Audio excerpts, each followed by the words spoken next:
Item ಯಾವುದೇ ಇರಲಿ try ಮಾಡಿ ಆಚಿ ಚಿಕನ್ ಮಸಾಲಾ. ಸಂಪುಟ ಪುನಾರಚನೆ ಭರವಸೆ ಬಗ್ಗೆ ನನಗೆ ಗೊತ್ತಿಲ್ಲ ಅಂತ ಹೇಳಿದ್ದಾರೆ. ಸಂಪುಟ ಪುನಾರಚನೆ ಆಗುತ್ತೋ ಇಲ್ವೋ ಅಂತ ಹೇಳಿದ್ರೆ ಆ ಬಗ್ಗೆ ನನಗೆ ಗೊತ್ತಿಲ್ಲ, ಕಾಯೋದಷ್ಟೇ ಕೆಲಸ ನಮಗೆ ಅಂತ.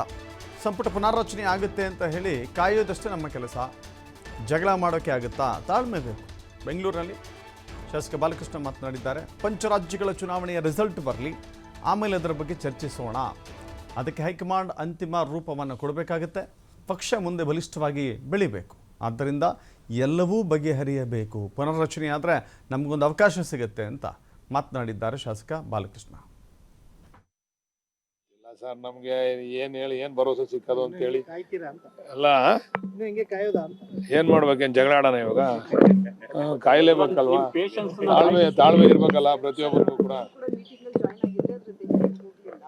ಇಲ್ಲ ಅವ್ರು ಹೇಳಿದ್ರು ಕೂಡಲೇ ಇದು ರಿಸಲ್ಟ್ ಬಂದ್ಮೇಲೆ ಏನೋ ಒಂದು ಕ್ರಮ ತಗೊಂತಾರೆ ಹೈಕಮಾಂಡ್ ಅಂತಕ್ಕಂಥ ವಿಚಾರ ಹೇಳಿದ್ರು ಅವ್ರಿಗೆ.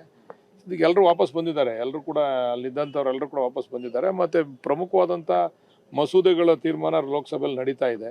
ಈ ಸಂದರ್ಭದಲ್ಲಿ ಯಾರು ಕೂಡ ರಾಹುಲ್ ಗಾಂಧಿ ಅವರಾಗಲಿ ಯಾರು ಭೇಟಿ ಮಾಡಲಿಕ್ಕೆ ಸಾಧ್ಯ ಇಲ್ಲ.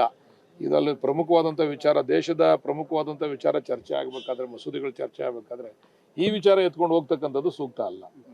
ಮೊದಲು ಪ್ರಮುಖವಾದಂಥ ವಿಚಾರಕ್ಕೆ ಗಮನ ಹರಿಸ್ಬೇಕು, ಆಮೇಲೆ ಪಕ್ಷದ ನಮ್ಮ ವೈಯಕ್ತಿಕ ವಿಚಾರಗಳು. ಅದಕ್ಕೆ ಯಾರನ್ನೂ ಭೇಟಿ ಮಾಡಿಲ್ಲ. ನೋಡೋಣ, ಇದೆಲ್ಲ ಆಗಲಿ, ರಿಸಲ್ಟ್ ಬರಲಿ, ಪಂಚರಾಜ್ಯಗಳ ಚುನಾವಣೆ ರಿಸಲ್ಟ್ ಬರಲಿ, ಆಮೇಲೆ ಅದ್ರ ಬಗ್ಗೆ ಚರ್ಚೆ ಶುರು ಆಗ್ತದೆ.